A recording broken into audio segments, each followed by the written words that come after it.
Hi, this is Andrew Aversa, and in this video, we're going to be taking a look at the powerful drum mapping features of Tokyo scoring drum kits. This advanced UI is used when you want to create a totally custom drum kit setup. It's for users that want total control over their mapping and articulations. If you just want to load and play with default mappings, switch kit pieces in and out, or load snapshots, all of that can be done from the main Kit tab, which I'll show in another video. So this is more for power users. The first thing you'll notice is the keyboard and the labels above or below each key. These are indicators of what kind of drum is mapped to that key. For example, RC is right crash, HH is hi-hat, HT is high tom, and so on. All of the labels are described further in the manual. By clicking on a key, you'll see the full name of the kit piece and the articulation in the sound browser below. The current drum sounds like this. And we can switch as easily as clicking on another high tom.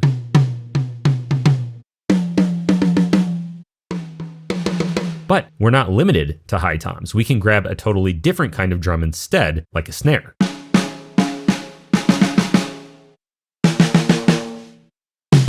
There is no limit to what you can map.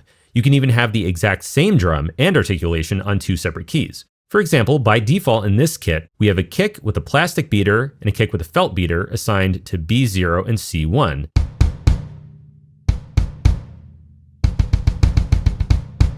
But I can click on C1 and swap that to the plastic beater. So now I have the same kick and the same type on two different notes.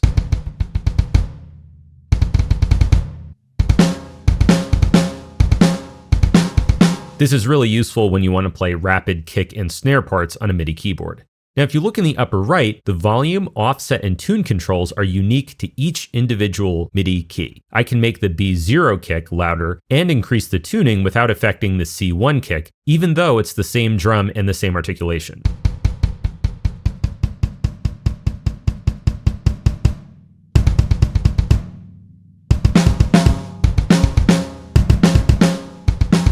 You could also create a custom tom setup this way. Let's see how easy it is. I'll start at C0 and assign some toms in a row.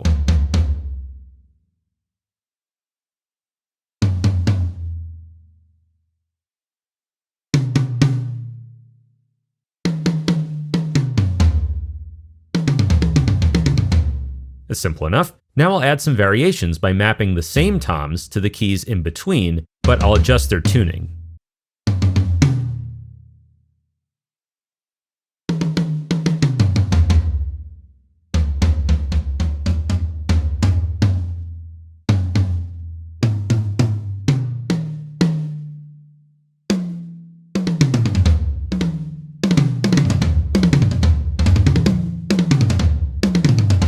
This way I can get even more variation from the toms on top of all the dynamics and round robins we recorded. On a side note, this sound icon here enables previews so you can hear what each drum and articulation sounds like as you're browsing.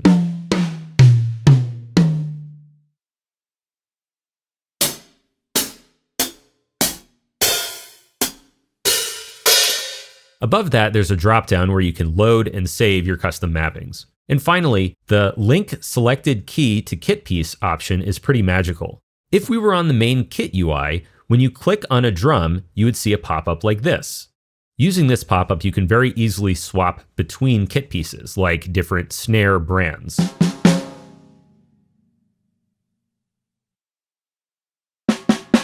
So what happens under the hood when you do that? Like when you switch from a rhythm snare to a Slingerland? Let's see. If we look at the current snare mapping, there are actually 5 keys linked to the snare. There's a roll, a rim shot, a center hit, edge, and flam.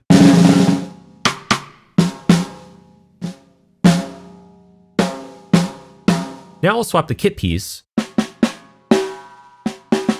check the mapping tab, and you can see that all 5 of those keys have been updated, keeping the correct articulation, but changing the snare itself.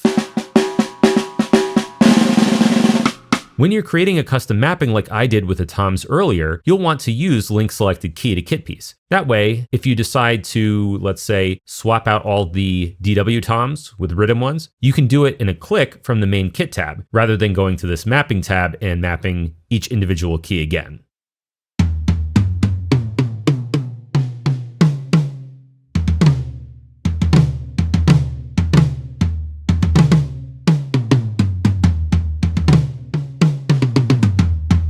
And this concludes our look at the mapping tab of Tokyo Scoring drum kits. As you can see, it's really possible to create any kind of mapping or performance setup you want, even with multiple kits at the same time. Be sure to subscribe for more tutorials and demonstrations of this library, along with the many other instruments and plugins that we develop. This has been Andrew Aversa, and I'll see you next time.